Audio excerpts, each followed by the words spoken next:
Charlie, friends, as the Conservative leadership contest kicks up a few gears, I've been asked which of the candidates I am backing.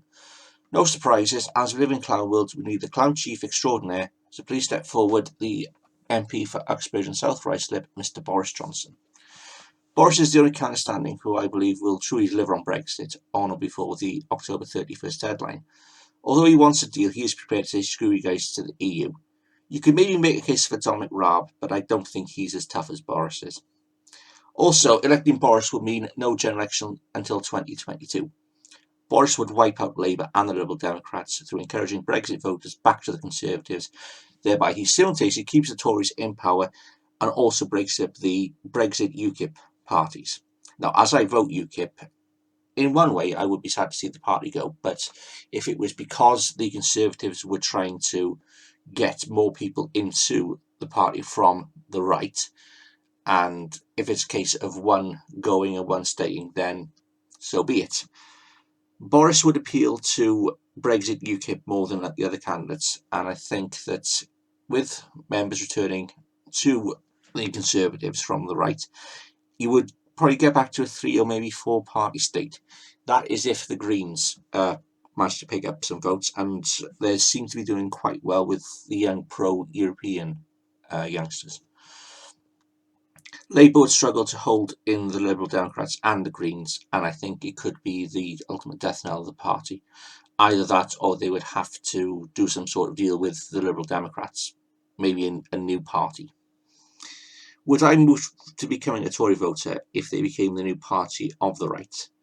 Well, many in my family would never, ever, ever have voted Conservative. Grown up in Bridgend in South Wales, Margaret Thatcher was the bitch incarnate. But the demographic of politics and what parties stand for have changed, so we'll see. I certainly think a move to the right would benefit the Tories and counter the most extreme parties such as the BNP, and you have to watch that they don't get increases with their membership. The Tories have got a bit of a conundrum. Do they move to the right and alienate the majority, the normies if you like, or do they move to the left and thereby, if they choose the wrong candidate and they go a bit far left and they go for the centre ground and focus on that, the detriment then is that you would probably see a surge in the alt-right, and the Conservatives would have to go cap in hand to Nigel Farage at the next general election and say, Nigel, can we do a deal, please? And of course, Nigel said, there's no possibility of a deal unless it's on my terms. Interesting. The Conservatives now face a real challenge. It's almost 20 years since they were at their lowest ebb around the turn of the millennium. And do they put Boris in and go for a real power grab and a move towards the right? Or do they put in someone like Rory Stewart, who is a penis weasel and will cost them dear?